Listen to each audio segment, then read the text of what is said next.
మీడియాకి ఏం చెప్పబోతున్నారు, క్యాడర్కి ఏం చెప్పబోతున్నారు అనే ఉత్కంఠ అయితే నెలకొంది. క్లియర్గా కాంగ్రెస్ ప్రభుత్వం మీద ఇక పోరాటానికి బీఆర్ఎస్ సిద్ధం అవుతోంది. సుదీర్ఘ కాలం తర్వాత కేసీఆర్ బయటకు వచ్చారు. మళ్ళీ మరింత ఆరోగ్యంగా కనపడుతున్నారు, యాక్టివ్గా కనిపిస్తున్నారు. క్యాడర్ని సమాయత్తం చేసే ఆలోచనలో ఉన్నారు. జూబ్లీహిల్స్ ఉప ఎన్నికల తర్వాత, పంచాయతీ ఎన్నికల తర్వాత తమ క్యాడర్ని ఇలాగే మరింత స్ట్రెంథన్ చేసే ఆలోచనలో కనిపిస్తున్నారు. తమ బలాన్ని నిరూపించుకోగలిగాం, నిలదొక్కుకోగలిగాం అన్న నమ్మకంలో పూర్తి స్థాయిలో బీఆర్ఎస్ కనిపిస్తోంది. మరోవైపు అన్ని రకాల పోరాటాలు కేవలం ప్రభుత్వ వైఫల్యాల గురించే కాకుండా పార్టీ మారిన ఎమ్మెల్యేల మీద ఇప్పటికే న్యాయ పోరాటం చేశారు. మనం చూసాం.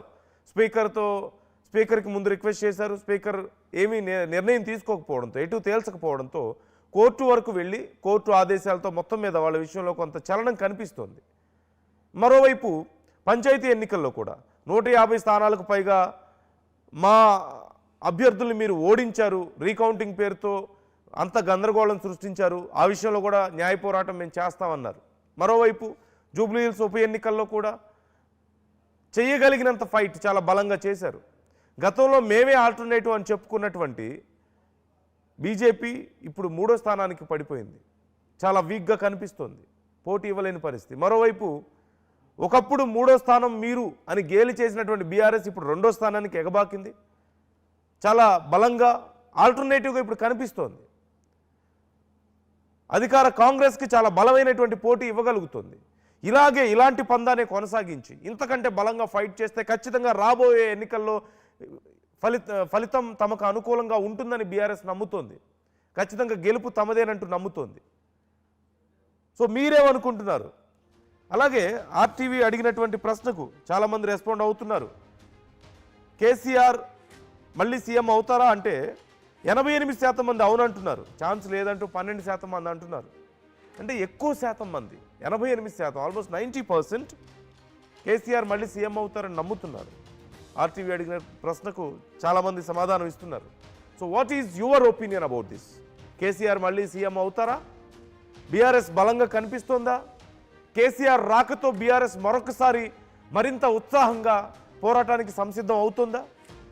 కేసీఆర్ స్ట్రాటజీస్ సహజంగా రాజకీయాల్లో అపరచాణిక్యుడిగా కేసీఆర్ని చెప్తూ ఉంటారు. ఎలాంటి క్రిటికల్ సిచ్యువేషన్ అయినా సరే హ్యాండిల్ చేయగలిగేటువంటి సత్తా కేసీఆర్కి ఉంది అని రాజకీయాల్లో చెప్తూ ఉంటారు. గతంలో ఎన్నో సందర్భాల్లో మనం చూసాం.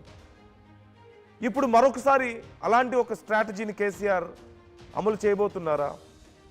కాంగ్రెస్ మీద పూర్తి స్థాయిలో యుద్ధానికి సిద్ధమవుతున్నారు అంటున్నారు. సో మీ అభిప్రాయం ఏంటి? ఏం జరగబోతోంది? కామెంట్ చేసే ప్రయత్నం చేయండి.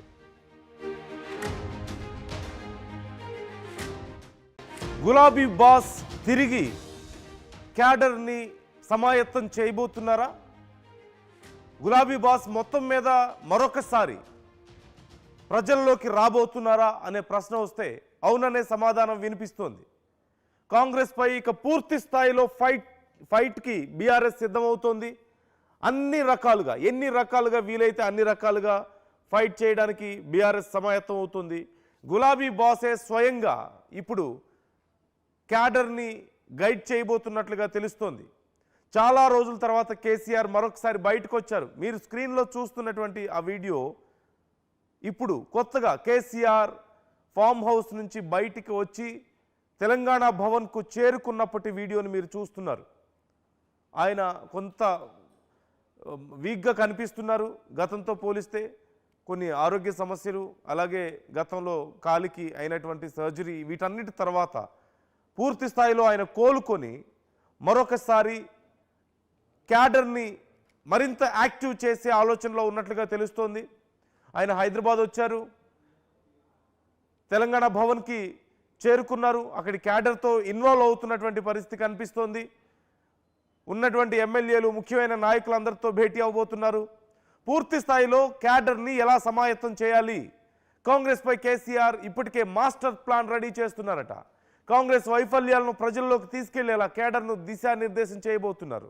తెలంగాణ సాగునీటి కోసం మరొక జల సాధన ఉద్యమానికి ప్లాన్ చేస్తున్నారట. పంచాయతీ ఎన్నికల జోష్తో ఇక జనంలోకి మాజీ సీఎం రాబోతున్నారంటూ తెలుస్తోంది. దాదాపు 10 నెలల తర్వాత తెలంగాణ భవన్ను కేసీఆర్ విజిట్ చేశారు. క్షేత్రస్థాయిలో ప్రజా పోరాటానికి కేసీఆర్ సిద్ధమయ్యారు. నీటి దోపిడీపై రాష్ట్ర వ్యాప్తంగా 3 బహిరంగ సభలకు కేసీఆర్ ప్లాన్ చేస్తున్నట్లుగా తెలుస్తోంది. రంగారెడ్డి, మహబూబ్ నగర్, హైదరాబాదుల్లో సభలు ఏర్పాటు చేయబోతున్నారు అంటూ సమాచారం అందుతోంది. మనందరికీ తెలిసిందే, జూబ్లీహిల్స్ ఉప ఎన్నికల్లోనూ మరోవైపు సర్పంచ్ ఎన్నికల్లోనూ కాంగ్రెస్ విజయం సాధించింది. జూబ్లీహిల్స్ ఉప ఎన్నికల్లో కాంగ్రెస్ ఘన విజయం సాధించింది, కానీ బీఆర్ఎస్ గట్టి పోటీ ఇచ్చింది. మరోవైపు సర్పంచ్ ఎన్నికల్లో కాంగ్రెస్ ఎక్కువ స్థానాలు సాధించింది. 7,010 స్థానాలు కాంగ్రెస్ సాధించింది. మరోవైపు 3,000కు పైగా స్థానాలను బీఆర్ఎస్ సాధించింది. కానీ ఎక్కువ స్థానాలను కాంగ్రెస్ సాధించినప్పటికీ, మెజారిటీ కాంగ్రెస్కే ఎక్కువ ఉన్నప్పటికీ బీఆర్ఎస్ ఒక బలమైన పోటీ ఇవ్వగలిగింది. సహజంగా పంచాయతీ ఎన్నికల్లో ఏ పార్టీ అధికారంలో ఉంటే ఆ పార్టీకి ఎక్కువగా ఏకగ్రీవాలు జరుగుతూ ఉంటాయి. లేదంటే ఆ పార్టీనే ఆల్మోస్ట్ మెజారిటీ సీట్లు సాధిస్తుంది. 80 నుంచి 90% సీట్లు కూడా సాధించే అవకాశం సహజంగా మనం చూస్తూ ఉంటాం, ముఖ్యంగా పంచాయతీ ఎన్నికల్లో. కానీ బీఆర్ఎస్ ఒక బలమైన పోటీ ఇవ్వగలిగింది.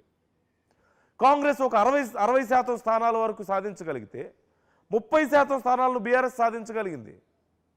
సో బీఆర్ఎస్ ఒక బలమైన పోటీని ఇవ్వడంలో, తమ శక్తిని, తమ క్యాడర్ని నిలబెట్టుకోవడంలో సక్సెస్ అయింది. సో ఇప్పుడు ఈ ఉత్సాహంతో ఇక నెక్స్ట్ ఎంపీటీసీ, జెడ్పీటీసీ ఎన్నికలకు కానీ, అలాగే ఇటు జిహెచ్ఎంసీ ఎన్నికలకు కానీ సమాయత్తం అవ్వాలని, ముఖ్యంగా కాంగ్రెస్ వైఫల్యాలను ప్రజల్లోకి తీసుకువెళ్లాలంటూ భావిస్తోంది. ఈ నేపథ్యంలో